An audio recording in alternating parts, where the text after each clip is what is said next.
The shields of Velthora Prime flickered and died, sector by sector, under the relentless bombardment of Krell warships. Commander Kickstall watched the tactical display with his forearms trembling. His station had been holding out for 6 days, but now the end was near. The Krell Dominion had come with 50 warships, and the Coalition Defense Fleet had been destroyed in the first 2 hours. "Sir, the eastern docking ring just collapsed," reported his second officer. "We're venting atmosphere on 12 levels." Kickstall closed his primary eyes. Velthora Prime was home to 3 million souls, civilians, families, children, and he had failed them all.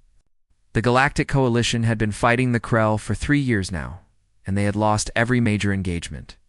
The Krell were simply too strong, too numerous, too ruthless.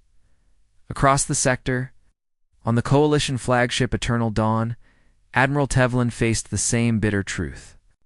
His fleet was broken, his people were dying, and reinforcements would not arrive in time. They never did anymore. The Coalition was losing this war. Everyone knew it. Tevlin was a veteran of 40 campaigns across 6 decades of service. He had seen wars end in victory and defeat, had negotiated truces, and celebrated peace treaties. But this was different. The Krell did not want peace. They wanted conquest. They wanted submission. And they were winning. "Admiral Velthora Prime reports shields at 5%, his tactical officer said quietly. "They have maybe an hour left." Tevlin stared at the main display. An hour? 60 minutes before 3 million people died? He had one choice left, one option that the Coalition Council had forbidden him from even considering. His hand moved to a secured compartment beneath his command chair. Inside was a data crystal, ancient and covered in symbols from a dozen dead languages. The Coalition had found it 200 years ago in the Archive of Lost Civilizations, a vast library left behind by a species that had vanished from the galaxy millions of years before. The crystal contained the coordinates for an emergency beacon and a message that had been translated into Galactic Common. "For war without end, call the Terrans." Nobody knew who the Terrans were. Well, that was not quite true. The Coalition knew, but they had tried very hard to forget. 300 years ago, the Coalition had made contact with a species called humans from a planet called Earth. The first contact had gone terribly wrong. Misunderstandings led to violence. The humans had responded with a level of aggression that shocked the Coalition observers. The Coalition Council declared humanity too primitive, too violent, too dangerous for galactic society. They had placed a quarantine around the Sol system and left the humans behind. For 3 centuries, no one had spoken to them. No one had checked on them. They were a cautionary tale, species locked away for their own good and everyone else's safety. Tevlin had read the old reports. He had seen the recordings of human military capabilities from 300 years ago, crude compared to Coalition technology, but creative, brutal, effective. The humans had weapons that were designed for one purpose only: to kill as efficiently as possible. "Admiral, what are your orders?" His first officer asked. Tevlin made his decision. He activated the crystal and uploaded its contents to the ship's communications array. The beacon's location appeared on his screen, far beyond Coalition space, in the quarantine zone that no ship had entered in 3 centuries. "Send the signal," Tevlin said. "Full power. Emergency frequency." His crew stared at him. They knew what that crystal contained. They knew what he was doing. "Sir, the Council specifically forbade," his first officer began. "The Council is not here watching millions die," Tevlin interrupted. "Send the signal. If the Terrans still exist, if they receive this message, maybe they will come. And if they do not, then we lose nothing we have not already lost." The signal transmitted, a burst of compressed data traveling faster than light toward the Sol system. Tevlin watched it go, then turned his attention back to Velthora Prime.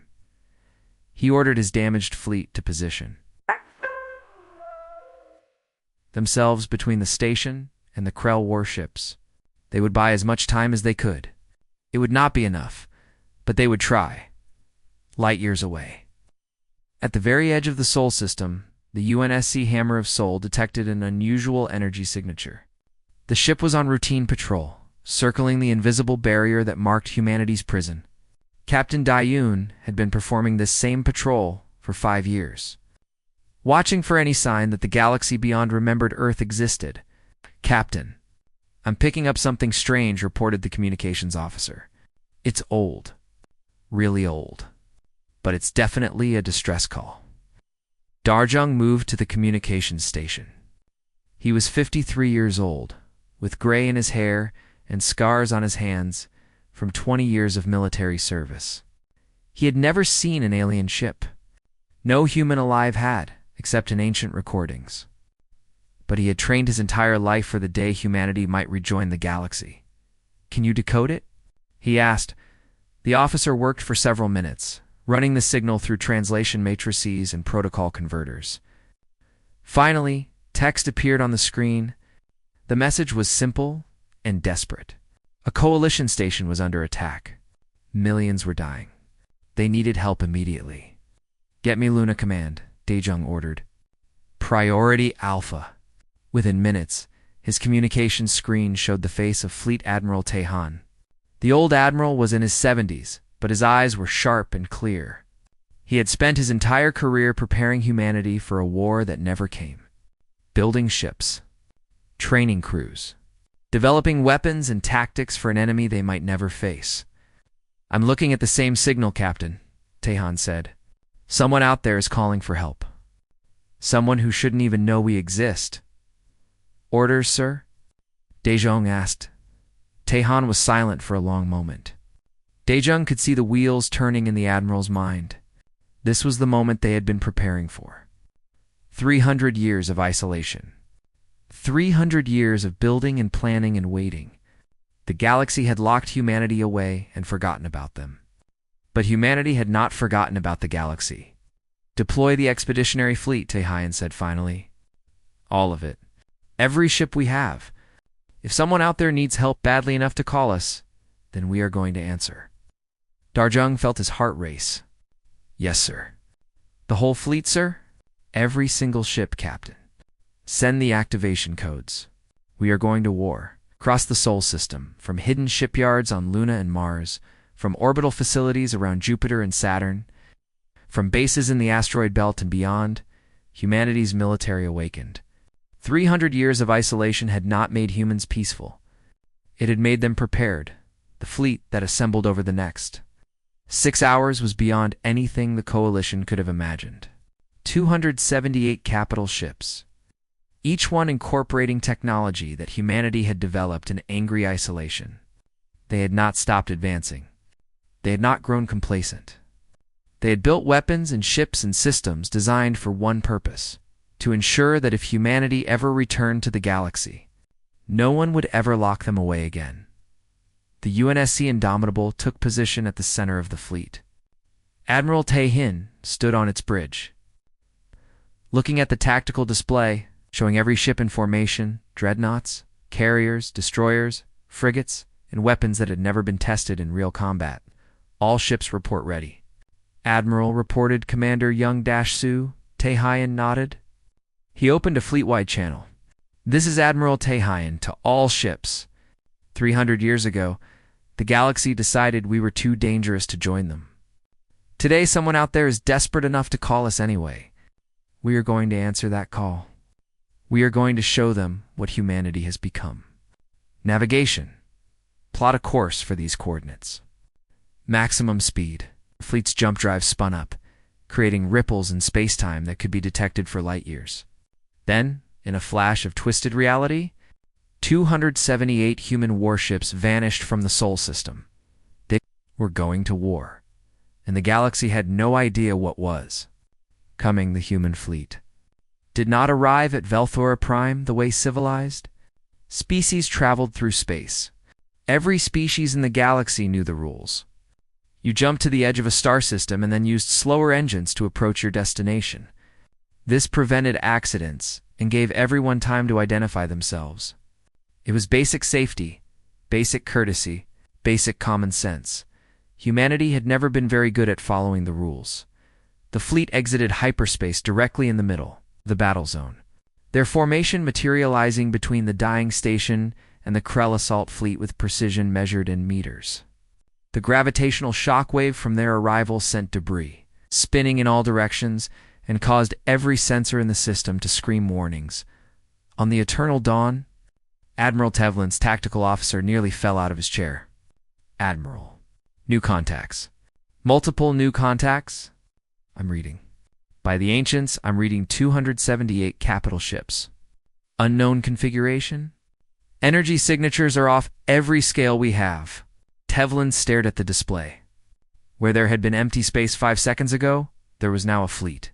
A massive, organized, disciplined fleet in perfect formation. Their ships were strange, angular, covered in armor plating that looked primitive but impossibly thick. They bristled with weapons. Are they Krell reinforcements? Tevlon asked, though he already knew the answer. The Krell had nothing like this. No, sir. The whole configurations are completely unknown. Technology patterns do not match any known species. Sir, they are hailing us. The message came through in perfect galactic common, though the accent was strange and old-fashioned. This is Fleet Admiral Tehine of the United Nations Space Command to Coalition Forces. We received your distress call. Please stand by for combat operations.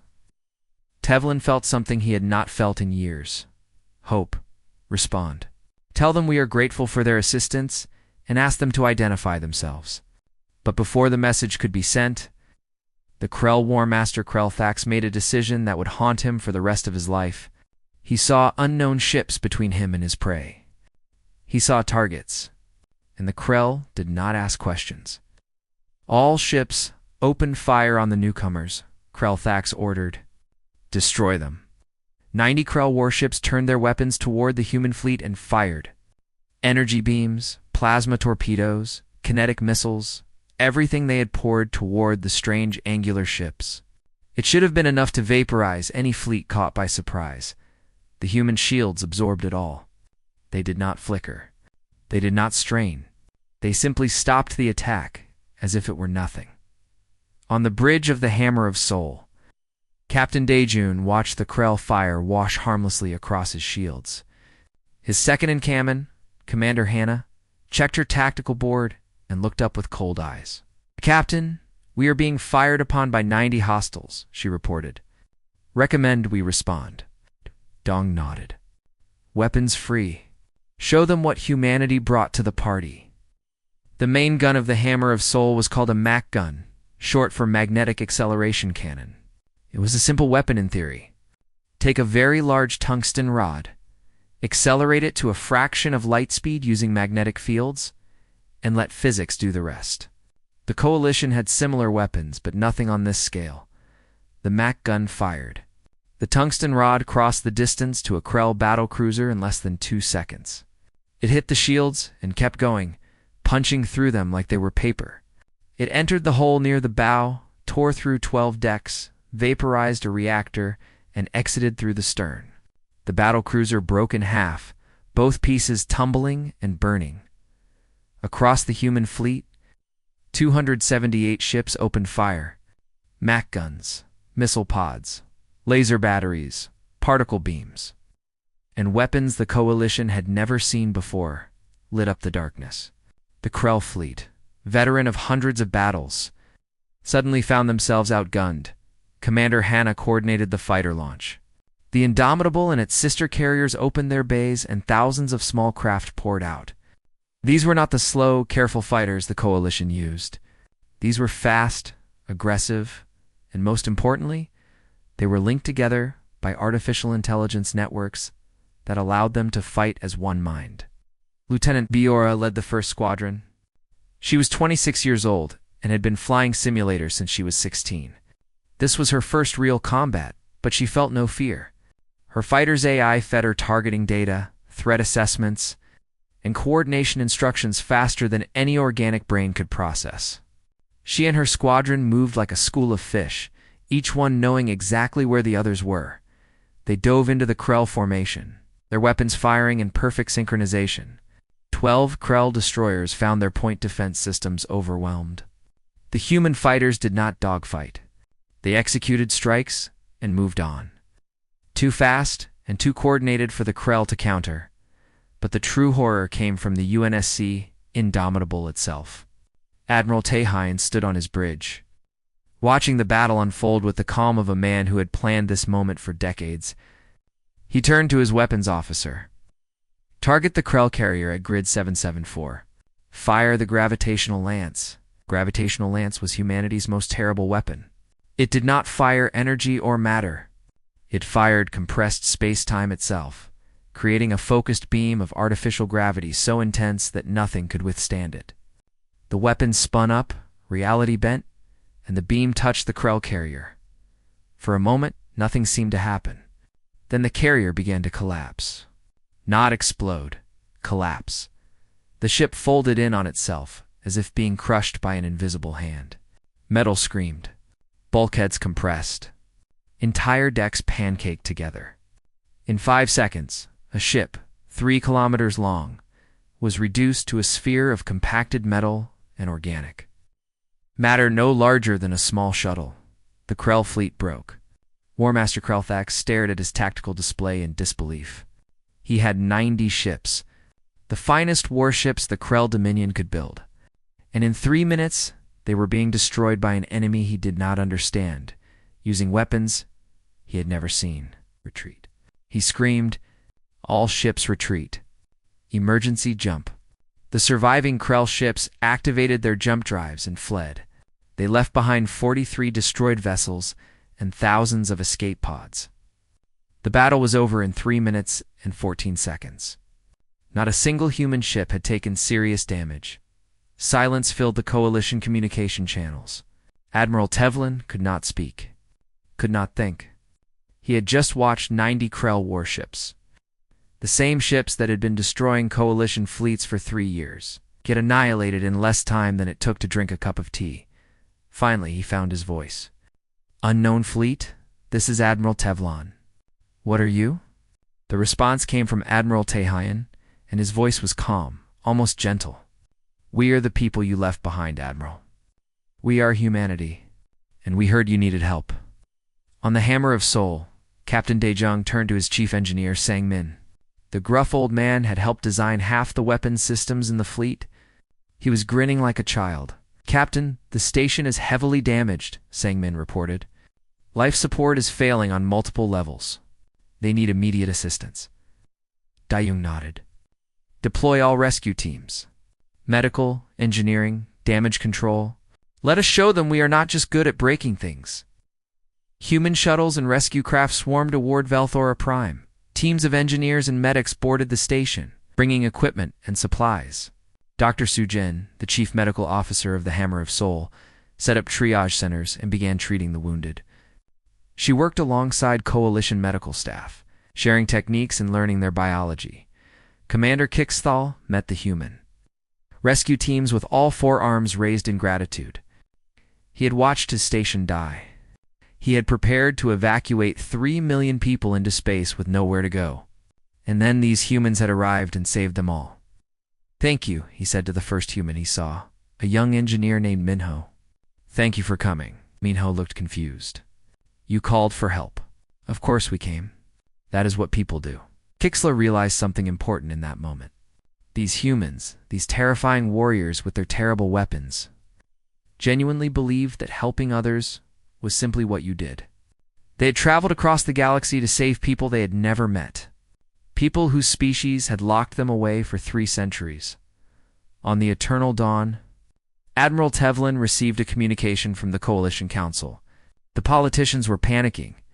They had questions, demands, accusations. How dare he activate the beacon? How dare he call the Terrans? Did he not understand the danger? Tevlin looked at Veltora Prime on his screen. The station was battered but intact. Rescue operations were underway. 3 million people would live to see tomorrow, and he had the humans to thank for it. "Tell the Council that I will submit my report when the immediate crisis is over," Tevlin said. "And tell them that if they have a problem with me saving 3 million lives, they can court-martial me. I will accept that consequence gladly." He closed the channel and opened a new one to the Indomitable. "Admiral Tehine, this is Admiral Tevlin. On behalf of the Galactic Coalition and every soul on Velthora Prime, I thank you. You have saved us all. I would very much like to speak with you in person, if you are willing. Tehian's response was immediate. We would be honored, Admiral. And I think we have much to discuss. The galaxy has changed since we were last part of it. Perhaps it is time we caught up. The Galactic Coalition Council Chamber on Centralis was designed to inspire calm and rational debate. The great dome stretched overhead, showing the stars and reminding all who gathered there of the vastness they served.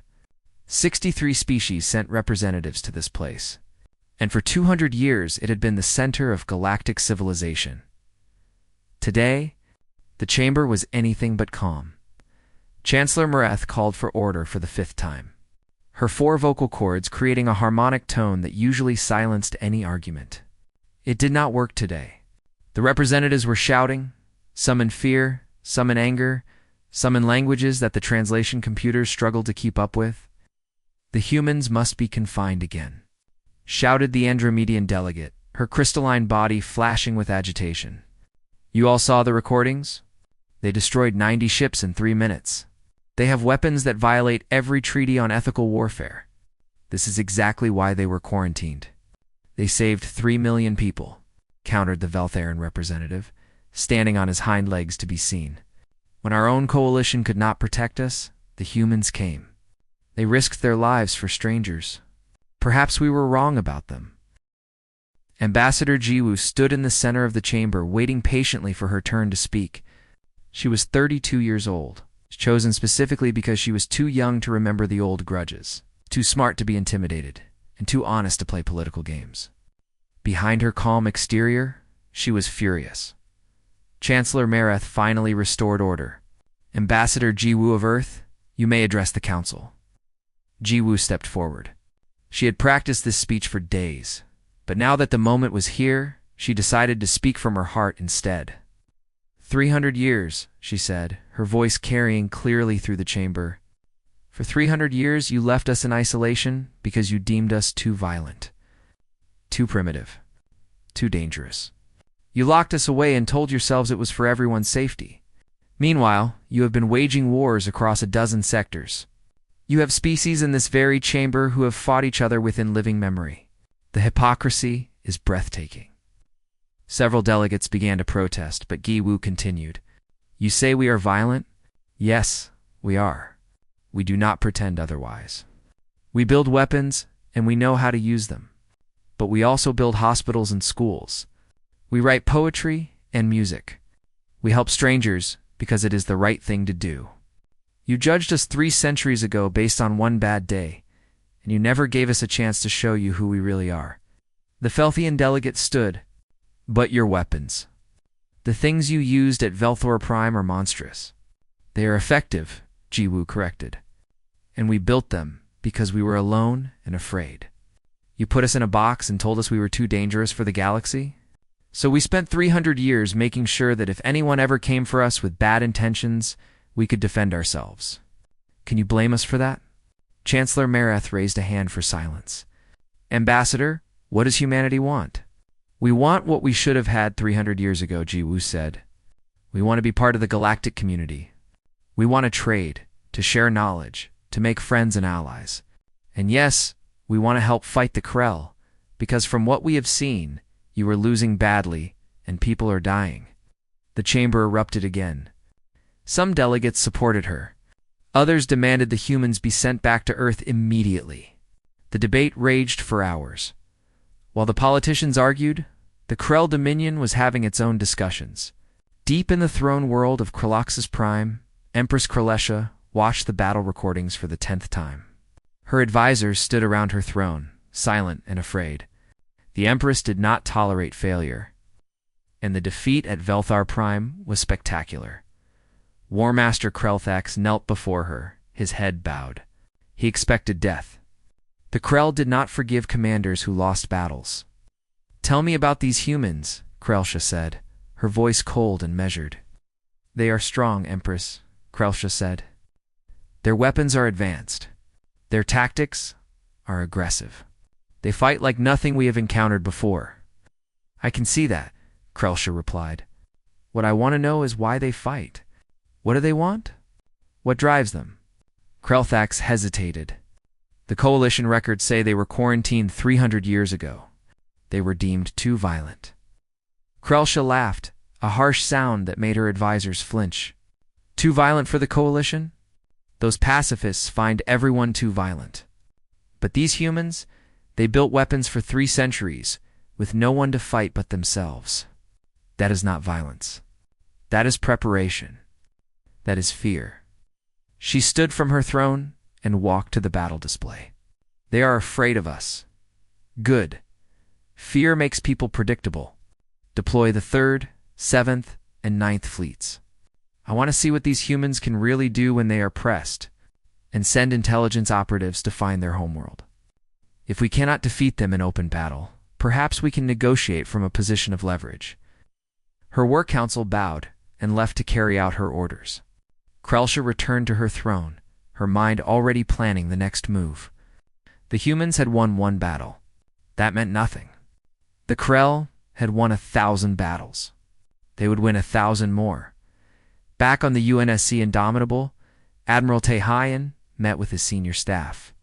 The mood was serious. Intelligence reports showed that the Krell Dominion had over 2,000 warships spread across their empire. Even with humanity's technological advantages, those were dangerous numbers, Commander Young-Soo presented his analysis. Sir, the Krell will not stop. We humiliated them at Velthura Prime. They have built their entire civilization on conquest and military strength. Backing down would mean the collapse of their social order. They have to come after us. Tehan nodded grimly. Then we need to be ready. But we also need to be smart. We are not conquerors. We did not come out here to build an empire. We came to help. Captain Daejung leaned forward.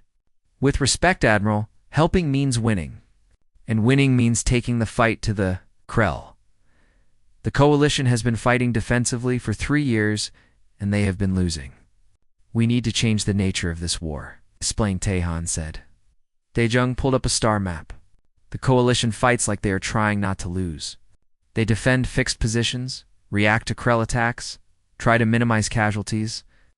All good goals, but they are playing not to lose instead of playing to win.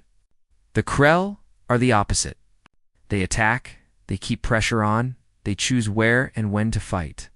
We need to take that initiative away from them. Commander Hannah added her thoughts. We hit their supply lines, their shipyards, their command structures.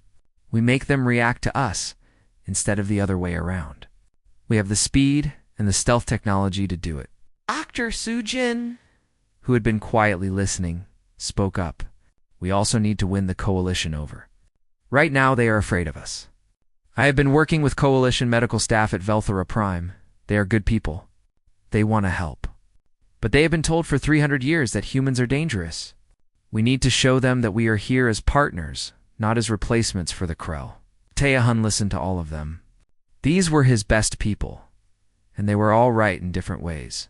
He made his decision. Daejung, you will take a strike force deep into Krell territory. Fast ships only. Hit their logistics and infrastructure. Make them bleed. Hannah, work with Young-Soo on intelligence operations. I want to know where every Krell fleet is and where they are going. Dr. Sujin, coordinate with Coalition Medical Services, share our technology, and learn from theirs. Build bridges. He stood and looked at his staff. The Council on Centralis is debating whether to trust us. Let us give them reasons to trust us. We will fight this war, but we will fight it our way. With honor, with purpose, and with the goal of ending it, not just winning it. On Centralis, the council session finally ended. No consensus had been reached. Half the council wanted to embrace humanity. The other half wanted to reinstate the quarantine immediately. Chancellor Meth called for a recess, knowing that the decision would ultimately be made not in this chamber, but on the battlefield. Ambassador Giwu left the chamber and found a quiet corner to contact Admiral Taehoon. When his face appeared on her communicator, she saw the exhaustion in his eyes. How did it go? He asked. About as well as expected, she said. They are afraid of us. Some grateful, some angry, all confused. "We have a lot of work to do." "So do we," Taehyun said. "The Krell are coming. Probably in force." This was just the opening move. Gi-woo nodded. "Then we better make sure the second move is ours.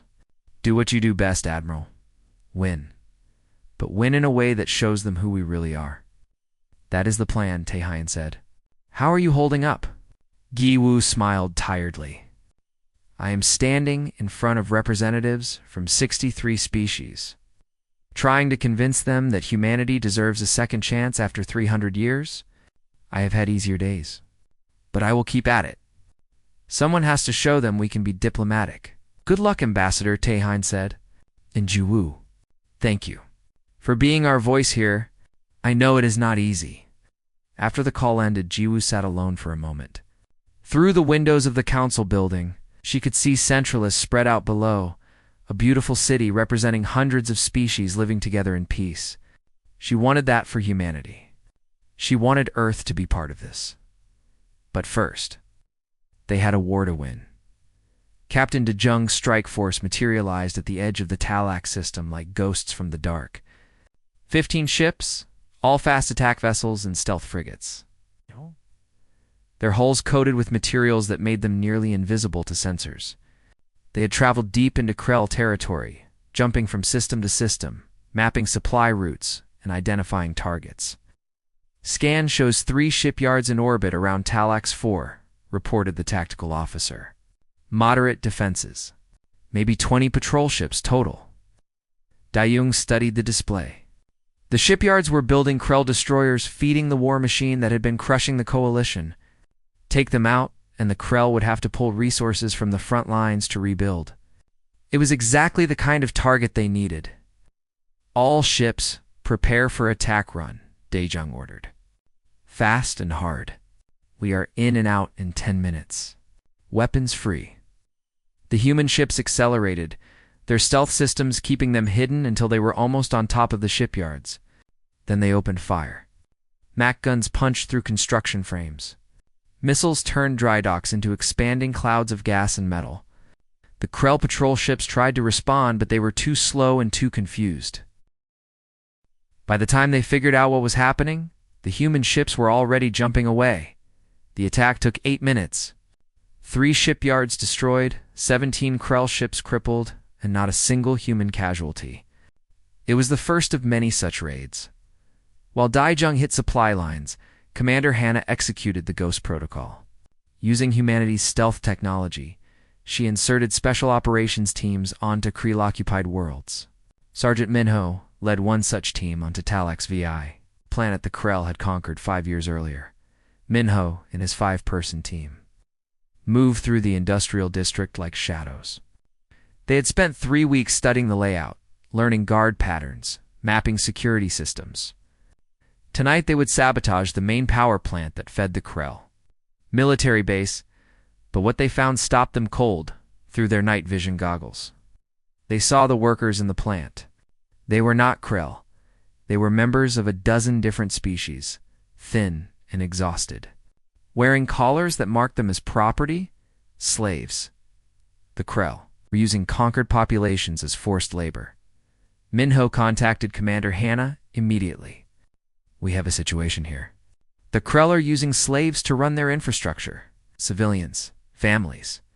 If we blow this plant, we will kill hundreds of innocent people," Hannah swore quietly. "Can you free them?" "Maybe some, not all. Not in one night. Then change the mission. Get evidence. We need to show the coalition what they are really fighting against." Minho and his team spent the night recording everything. Video of the slaves. Audio of the guards. Data files showing which species were taken from which worlds. By dawn, they had what they needed. They slipped away as silently as they had come. The evidence reached Ambassador Ji-woo 3 days later. She watched the videos and felt sick. Children working in factories. Families separated and sold. People beaten for working too slowly. This was not just war. This was systematic cruelty. She called an emergency session of the Coalition Council. This time, she did not ask politely. She did not make speeches about second chances. She stood in the center of the chamber and played the recordings for everyone to see. "This is what you have been fighting against," she said, her voice hard. "This is what the Krell Dominion does to conquered worlds. And you wonder why you were losing?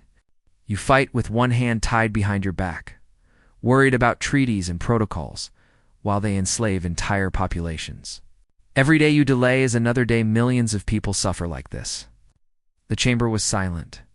Even the delegates who had opposed humanity the most strongly could not look away from the images of children in chains. The Veltheran representative stood. "What do you propose we do?" "Fight," Giwu said simply. "Not just to defend yourselves.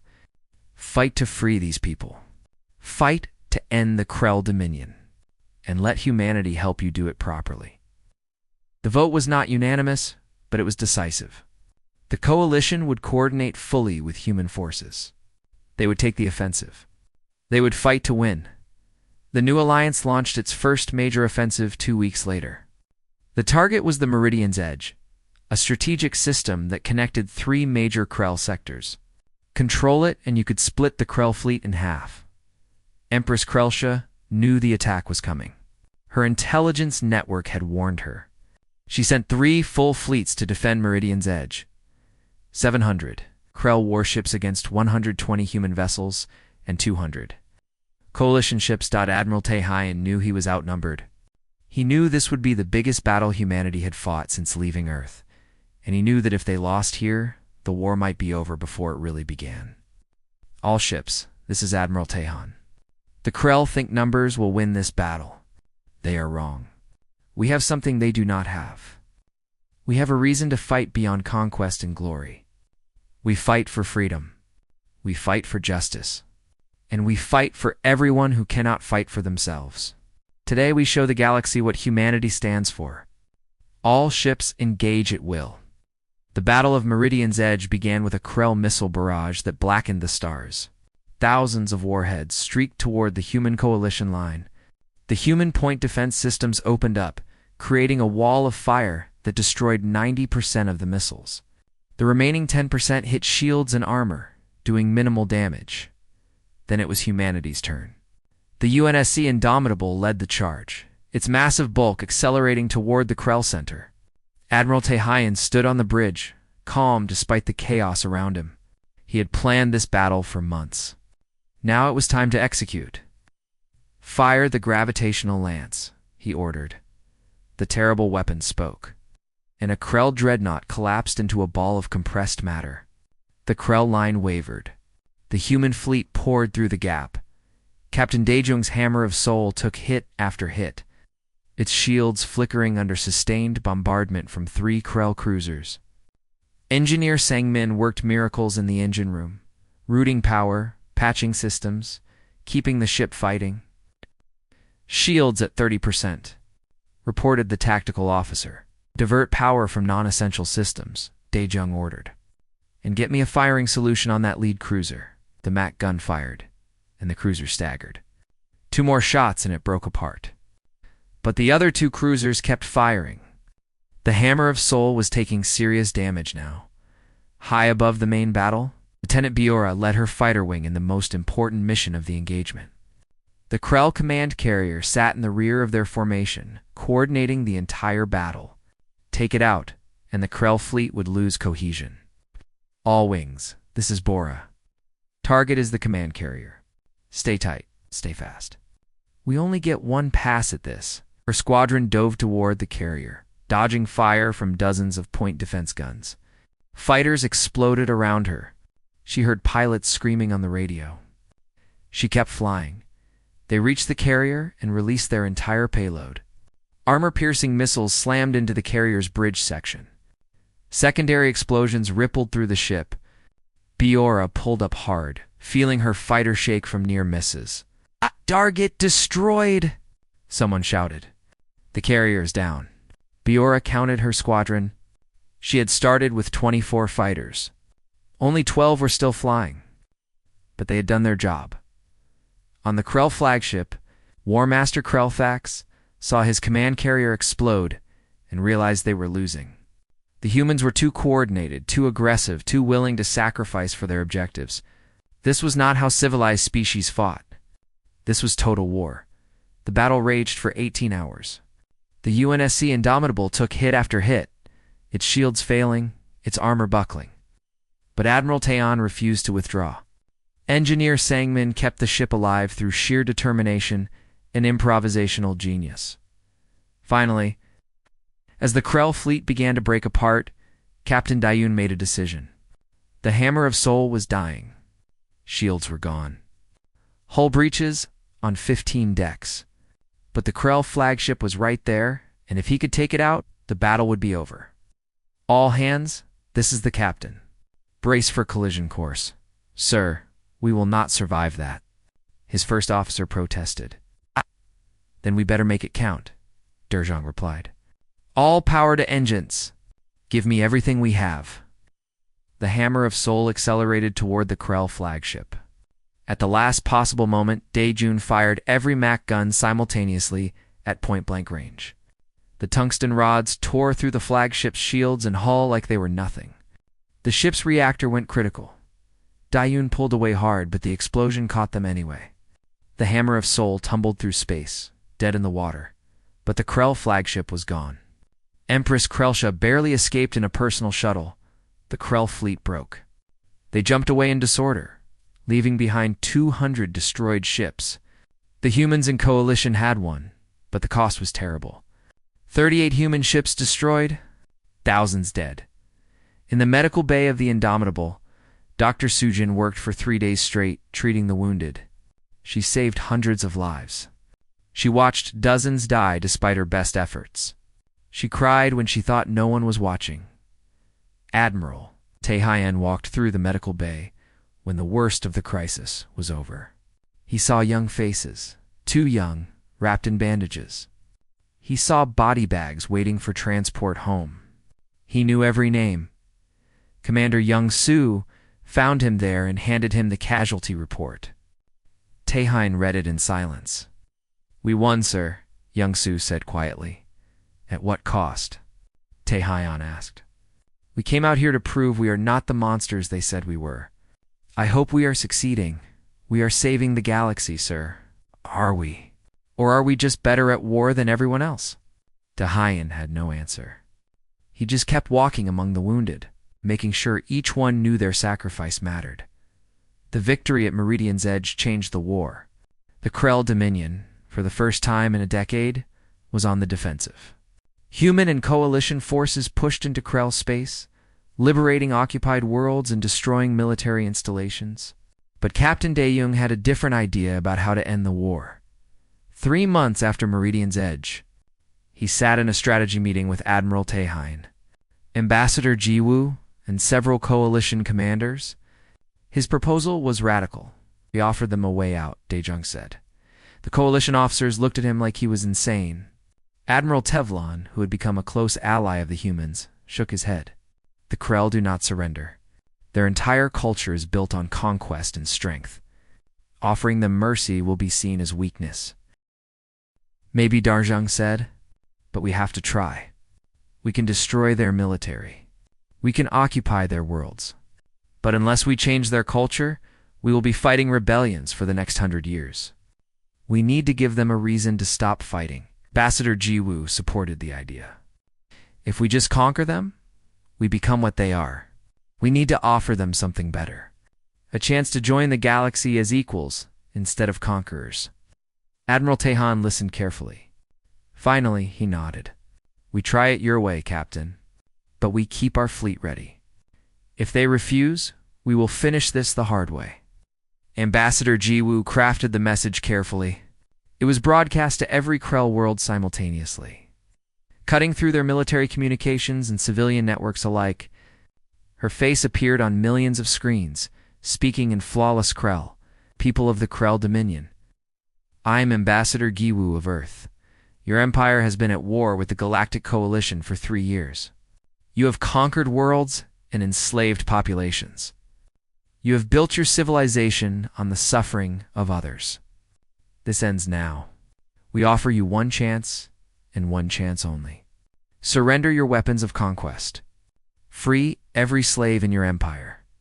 Join the galactic community as equals, not masters. Do this, and we will help you rebuild. We will share technology and knowledge. We will treat you with the same dignity and respect we offer any species. Refuse, and we will dismantle your empire piece by piece. The choice is yours. You have 1 week to decide. The response from the Krell was mixed. Some systems surrendered immediately, their populations exhausted by years of war. They had been told that conquest was glorious, but they had seen their children die for distant worlds they would never visit. They were ready for peace. Other systems fought harder. These were the core Krell worlds where the military elite lived and where the ideology of conquest was strongest. They would rather die than submit. Sergeant Minho and his special forces teams made the difference in these battles. They did not just fight. They talked to Krell civilians. They helped underground resistance movements. They showed the occupied species how to sabotage their oppressors without getting killed. On the world of Krellthar, Minho's team worked with a group of former slaves who knew the layout of the military governor's compound. Together, they planned a raid that would have been impossible for either group alone. The slaves provided intelligence. The humans provided training and equipment. The raid happened at dawn. Minho's team went in first, neutralizing guards and security systems. The freed slaves followed, and when they found the governor, it was a former slave who arrested him, not the humans. It was important, Minho thought, that these people liberate themselves. Humanity could help, but it had to be their victory. But not all Krell were willing to change. Empress Krellsha, cornered on her throne world of Kraloxis Prime, refused every offer of surrender. She still had loyal fleets. She still had weapons, and she had one final card to play. Deep beneath the palace, Krell archaeologists had found something from a previous civilization. A device of terrible power, built by a species that had destroyed itself millions of years ago. The Krell had studied it, but never activated it. Knowing that the weapon was too dangerous even for them, now facing defeat, Krellsha made a decision that would define her place in history. If she could not rule the galaxy, she would burn it down. She activated the ancient device. Energy readings spiked across the sector. Coalition scientists analyzed the data and felt their blood run cold. The weapon was creating a chain reaction in subspace that would cause multiple stars to go supernova. Billions would die. Admiral Tehain received the report on the bridge of the Indomitable. The ship was still being repaired from Meridian's edge, barely spaceworthy, but it was the only ship in the fleet with a weapon powerful enough to stop the chain reaction. "How long do we have?" he asked. 2 hours until the reaction becomes self-sustaining, Commander Youngsu reported. After that, nothing can stop it, and the gravitational lance. Engineer Sang-min looked exhausted.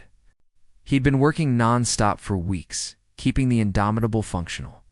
"We can fire it one more time, Admiral. But at the power levels needed to contain that reaction, it will create a singularity. The ship will be torn apart." Tehain understood. "How long to evacuate the crew?" 90 minutes if we do it fast," Sang-min said. "Then give the order. All non-essential personnel to the escape pods. We are stopping this thing." The crew began evacuating immediately. Thousands of men and women who had fought across the galaxy climbed into escape pods and shuttles, leaving their ship behind. Admiral Tehain watched them go from the bridge, knowing that many of them wanted to stay. When the evacuation was nearly complete, Nahayan addressed the remaining skeleton crew. There were perhaps 50 people left, all volunteers who refused to abandon their admiral.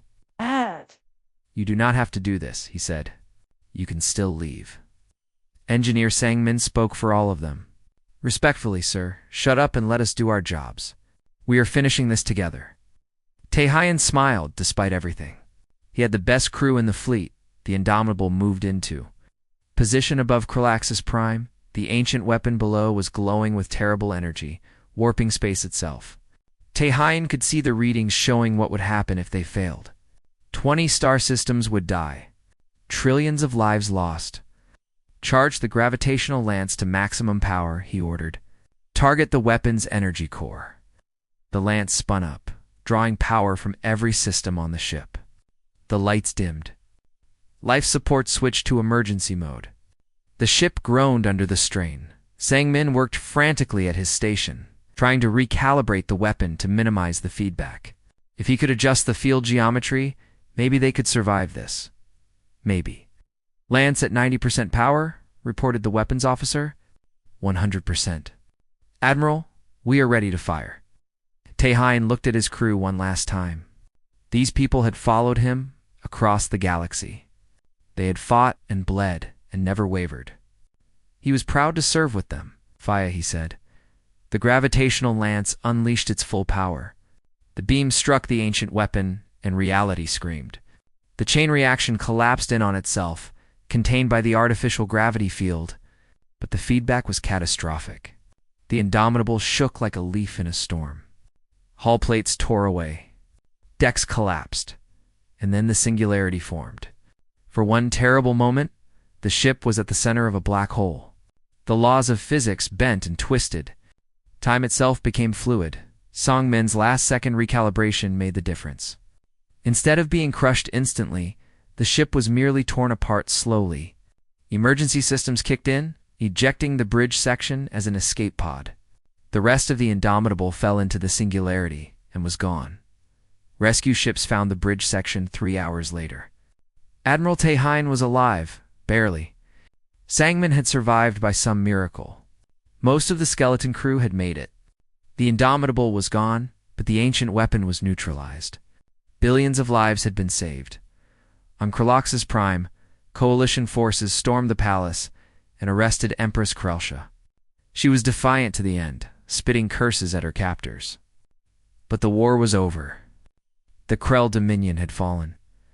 6 months later, a ceremony was held on Centralis. The Galactic Coalition was dissolved and reformed as the Galactic Union, with new rules designed to prevent any one species from dominating the others.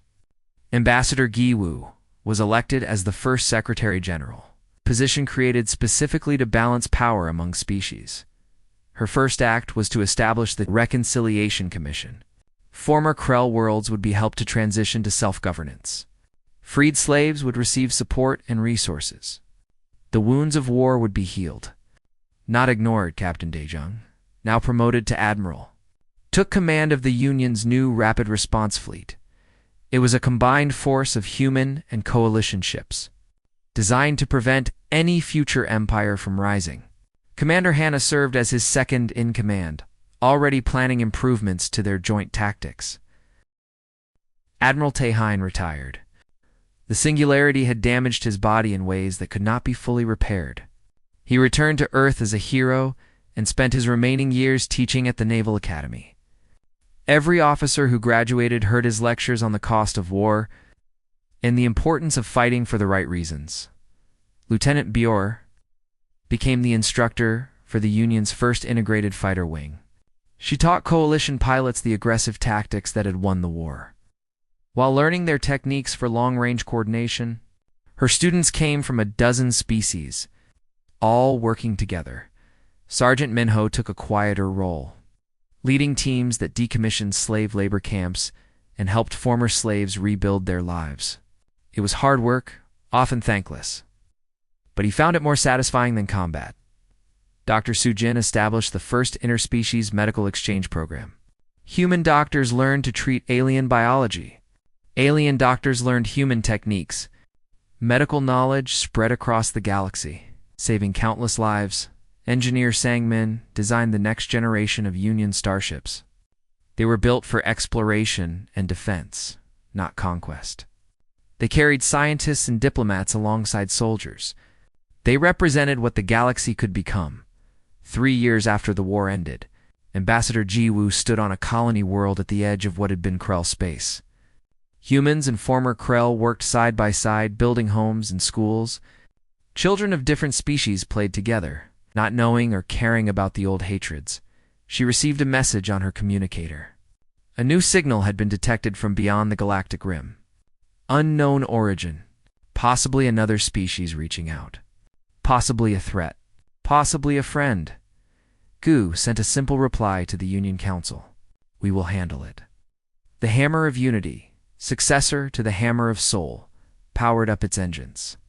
Fleet Admiral Dejun took the command chair, surrounded by a crew that included humans, Veltherans, Felthians, and even a few former Krell who had proven their loyalty to the New Order. Set course for the unknown signal, Dayun ordered.